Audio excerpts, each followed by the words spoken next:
Boa noite, a graça e paz a todos, bem-vindos a mais uma. E essa é o último episódio dessa temporada que estamos tratando sobre maturidade cristã.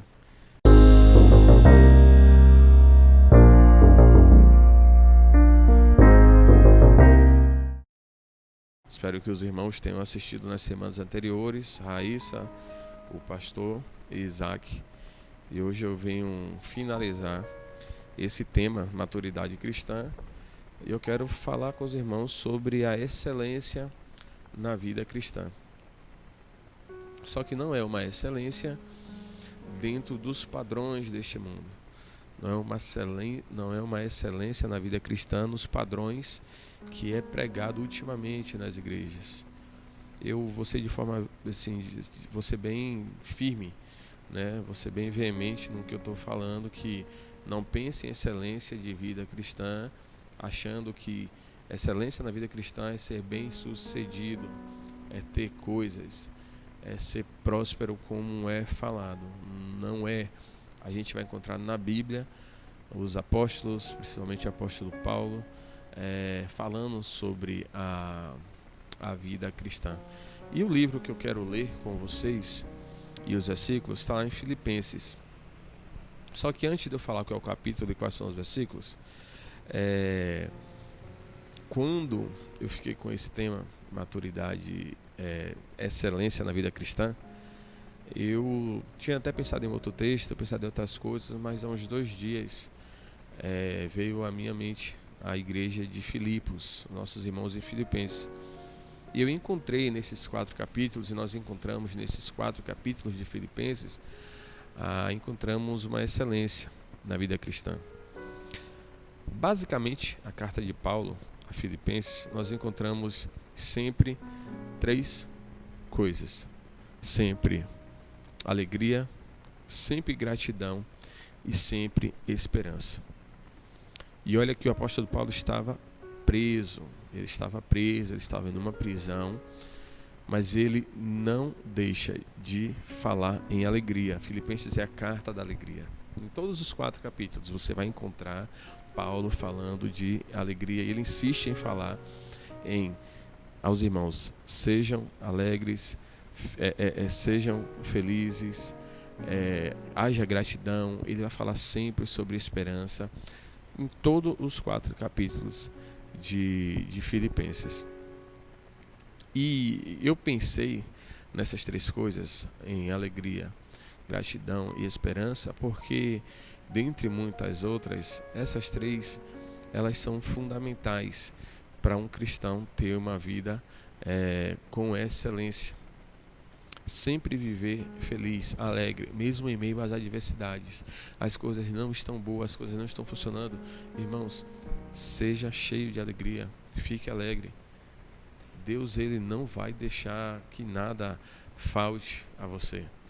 Deus não vai permitir, pode até faltar algumas coisas a você, mas talvez sejam coisas que não sejam necessárias para o momento na sua vida. Então, seja sempre cheio de alegria. Não falte em seus lábios, não falte em nossos lábios palavra de gratidão, de agradecer a Deus e de ser grato às pessoas, de ser grato à igreja. Seja grato. Agradeça a Deus pelas pessoas que estão à sua volta, as pessoas da sua comunidade, da sua igreja, aos seus líderes, aos seus irmãos. Seja grato pela sua família, seja grato pelas colaborações, seja grato pelas ajudas mútuas, seja grato mesmo que não lhe ajudem, que haja alegria. E também esperança. Precisamos sempre ter a esperança. Sem a esperança, né, a gente não tem no que se apegar, a gente não tem no que se firmar. Nós temos uma grande esperança de um dia nós nos encontrarmos com o nosso Senhor e Salvador Jesus Cristo. E quando nós falamos de excelência na vida cristã, e eu falo nessas coisas, falo com muita convicção que quando nós estamos em um patamar de maturidade e espiritualidade, que não vou dizer nem satisfatório, porque nunca deve ser satisfatório. Devemos sempre prosseguir caminhando para aumentar, para crescer, para desenvolver essa espiritualidade em nós. Mas nós, quanto mais desenvolvemos essas coisas, alegria, gratidão e esperança, nós vamos trazendo convicções de fé ao nosso coração, convicção de amor e de respeito pelas pessoas, a nossa comunidade, para com Deus, para com o próximo. E nós acabamos que vamos desenvolver essa sinergia na nossa vida, no nosso eu interior, e sempre vai gerar em nós um contentamento. Por que também não falar de contentamento? A carta de Filipenses é uma carta de contentamento. Capítulo 4, Paulo fala que ele aprendeu a estar contente, tendo muito ou tendo pouco, e precisamos aprender a viver com contentamento, vivemos contente com o que temos. E eu quero compartilhar com vocês, coisa rápida, Filipenses capítulo 3, do 12 ao 16, que diz: não que eu já tenha obtido tudo isso, ou já tenha me tornado perfeito. Até agora ainda não aprendi tudo quanto devia, mas continuo trabalhando para aquele dia, quando finalmente eu serei tudo aquilo para o que Cristo me salvou e quer que eu seja. Lindo texto. O apóstolo Paulo, nos versículos anteriores, ele vai falar de quem ele era, de quem ele havia se tornado, todos os seus títulos, a sua linhagem, a sua tradição, todo o seu conhecimento, mas ele vai dizer que tudo aquilo ele considerou como esterco. Se os irmãos não sabem o que é esterco, pode pesquisar aí, depois os irmãos vão ver o que é esterco. Então ele considera nada, todo o seu conhecimento, tudo que ele tinha, tudo aquilo que ele achava ser perfeito, porque agora ele conhece algo que é mais excelente, algo que é melhor. Ele agora conhece o Senhor Jesus Cristo. E ele agora conhece de verdade o que é ser feliz. Ele agora sabe o que é ser completo. Ele agora sabe o que é ser pleno. E nesse versículo 12, ele diz que ele ainda não obteve a perfeição. Ele vai dizer que ele não se tornou perfeito. E ele não aprendeu tudo quanto ele devia. Mas ele diz que continua trabalhando para aquele dia, para quando finalmente eu serei tudo aquilo para o que Cristo me salvou e quer que eu seja. Então ele diz: eu continuo trabalhando, eu me esforço, eu sou diligente para que eu me torne aquilo para o qual Cristo me salvou. Então, na excelência cristã, nós precisamos viver entendendo que ainda não somos perfeitos, que tempo de vida cristã não quer dizer que nós somos maduros espirituais, que nós vivemos uma vida com excelência. Não quer dizer, porque podemos continuar pecando, errando, mas uma coisa é certa: a gente precisa entender que precisamos continuar buscando, caminhando diariamente para alcançarmos aquilo para o qual Cristo nos salvou. Mas isso, queridos, somente no grande dia que nos encontrarmos com Cristo. Enquanto esse dia não chega, trabalhe, se canse, seja diligente, se esforce, mas não deixe de caminhar. O 13 diz: não, caros irmãos, não sou ainda tudo quanto deveria ser, porém estou concentrando todas as minhas energias para insistir nesta única coisa, esquecendo o passado e aguardando esperançoso aquilo que está à frente. Paulo diz assim: eu esqueço meu passado, eu esqueço tudo que eu tinha, tudo que eu fui, porque agora o meu objetivo está lá na frente. Eu estou caminhando para algo muito maior. E na excelência de vida cristã, a gente precisa abandonar o nosso passado, deixar o nosso passado para trás. Tem pessoas já de muitos anos na fé que ainda não conseguem esquecer o seu passado, deixar o seu pecado para trás. Os mesmos pecados de antigamente, as mesmas manias, os mesmos maus costumes. E isso não é bom, isso não é agradável. Isso não nos torna maduros. Então nós precisamos deixar o nosso passado e olhar para frente. O que é que está à minha frente? Na minha frente eu vejo que eu preciso encontrar com Cristo. Cristo já me salvou e agora preciso ir de encontro a Ele. Eu já sou salvo, mas eu preciso ainda me esforçar. Preciso ser diligente para alcançar, plenamente tudo aquilo que Ele reservou para mim. Então, deixe o seu passado. Quer ser um cristão maduro, quer viver em excelência de vida, deixe para trás tudo o que passou. Mágoas passadas, situações de falta de comunhão lá atrás ainda não resolvidas, tudo isso são sinais de imaturidade. Quer ser um excelente cristão, viver uma excelência de vida cristão, deixe essas práticas atrás. Recomece a sua caminhada olhando para frente. Refaça as alianças, refaça sua comunhão, refaça o seu altar com o Senhor, para que você alcance aquilo que Deus reservou para a sua vida. 14. Esforço-me para chegar ao fim da corrida, receber o prêmio para o qual Deus está nos chamando ao céu, em Cristo Jesus. De novo ele vai falar em esforço. Notem, irmãos, sempre diligência, que é a mesma coisa de se esforçar. Preciso me esforçar, eu me esforço. Então precisa haver esforço. Se achar que vida cristã é fácil, não é. Se achar que vida cristã não precisa de renúncia, não é. Se achar que eu agora pertenço a Cristo e agora tudo me pertence e agora eu posso tudo, não é. Isso não é verdade.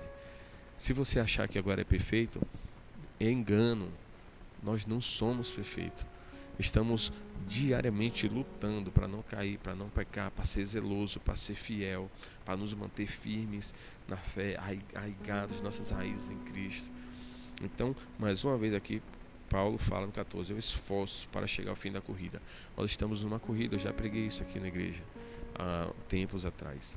Estamos numa corrida, e nessa corrida, irmãos, nós não corremos sozinhos. Um outro sinal de maturidade cristã e de excelência na vida cristã é não se corre essa maratona da vida cristã sozinhos. Se você está correndo sozinho, você está errado. A vida cristã é para ser vivida em comunidade. Não estou falando de relacionamento com Deus, estou falando de vida cristã. Estou falando de viver comunidade. Então é preciso viver em comunidade. E essa corrida nós caminhamos juntos, um incentivando o outro, um encorajando o outro. O 15. Todos nós que somos maduros devemos ver as coisas dessa forma. Olha o que Paulo está falando. Ele está escrevendo uma igreja de irmãos, de novos convertidos, também uma igreja nova, mas ele fala que nós que somos maduros devemos ver as coisas dessa forma. E se discordarem em alguns pontos, eu confio que Deus manifestará isso a vocês. Outra coisa, irmãos, excelência na vida cristã e maturidade cristã, essas coisas podem ser alcançadas com o tempo? Claro que pode, mas também pode ser alcançada com pouco tempo. Porque o que vai definir a sua excelência na vida cristã, a sua plenitude na fé cristã, de vida, a sua maturidade, é o seu relacionamento com Deus.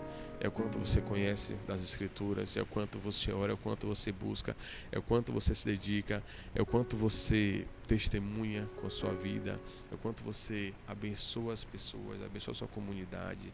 E eu estou falando de comunidade aqui, irmãos, porque se a gente vai lá para Efésios, lá no capítulo 4, é a mesma coisa. O apóstolo Paulo vai dizer que os dons, Deus deu vários dons a muitas pessoas, a todas as pessoas, e esses dons é para edificação do corpo, a edificação da igreja. Então eu volto a falar, não existe vida cristã, excelência na vida cristã fora de comunidade. Então, irmãos, cuidado se você acha que você na sua casa, lendo a sua Bíblia, que é bom, e orando, que é bom, você está sendo pleno.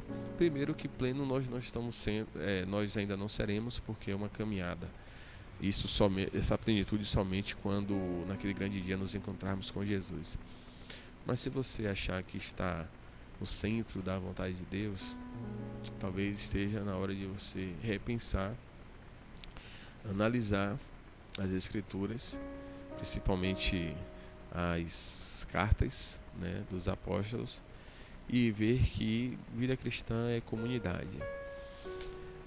No versículo 16, ele vai dizer, é a continuação, na verdade, do 15, ele vai dizer que isso tudo, que se houver algum ponto discordante naquilo que ele falou, ele vai dizer que Deus manifestará isso, né? Se for obedecido plenamente à verdade. Então, uma outra coisa, quando há e se houver algum tipo de falta de unanimidade, se houver algum tipo de divergência, irmão, se estiver caminhando fora para algo que não é bom, e se confiarmos plenamente em Cristo, o Senhor irá nos mostrar. E o Senhor vai trazer de novo a unidade, não unanimidade. Eu até preguei sobre isso aqui, porque não precisamos ser unânimes, mas vai haver a unidade. Então, queridos, eu quero encerrar, não é uma pregação, eu me esforço para não pregar aqui, para não demorar, e acabo até atropelando algumas coisas que eu estava pensando em falar, mas como tem um tempo determinado, eu quero dizer aos irmãos que estamos nessa caminhada de maturidade cristã. Aqueles que se comportam ainda como bebês na fé precisam agora se comportar como pessoas mais experimentadas, talvez como um jovem agora na fé, que tem as suas raízes agora fincadas em Cristo, que não anda mais, sabe, tão oscilante, mas que agora permanece numa linha reta de caminhada firme. Talvez esteja na hora também de sermos maduros a ponto de vivermos uma vida com excelência. O apóstolo Paulo aqui fala aos filipenses que não haja dolo na vida de vocês, que ninguém olhe a vida de vocês e veja nenhum tipo de mau comportamento. É para essa vida que nós estamos caminhando, é para isso que nós estamos caminhando. Ele vai falar também de comunhão. Capítulo 4 ele vai falar, peço a essas duas senhoras, Evódia e Sintique, né? Voltem a se falar, voltem a caminharem juntas, voltem a se dar bem. Então, numa igreja, como a igreja de Filipos, uma igreja bem, apesar de nova, mas com sinais de uma maturidade cristã muito já elevada, a gente percebe que existe os desencontros. Os desencontros irão acontecer, irão existir. Mas a gente não pode deixar de acreditar que estamos caminhando para sermos sempre pessoas melhores. Meu convite a você é que você reavalie a sua vida e perceba em que estágio de maturidade está a sua vida cristã. Você ainda é um bebê? Você já é um jovem? Ou você já é um maduro na fé, um experimentado que vive essa vida com excelência? Eu gostaria que você revisse isso e que haja em nós, que haja em nossos corações, essa disponibilidade, esse desejo de alcançarmos essa plenitude na nossa espiritualidade. Não é para mostrar nada a ninguém. A igreja de Filipos era a igreja de irmãos simples, de irmãos pobres, mas que tinham um coração tão amoroso, tão generoso, tão bondoso, tão cheio de misericórdia, tão cheio de compaixão, felizes, gratos, esperançosos. E o meu desejo, nosso desejo é que nós caminhemos por este caminho. Desejo que Deus abençoe a sua vida e logo nos encontraremos na nossa live para tirar qualquer tipo de dúvida que os irmãos tenham. Deus abençoe, que Deus te guarde, no nome de Jesus.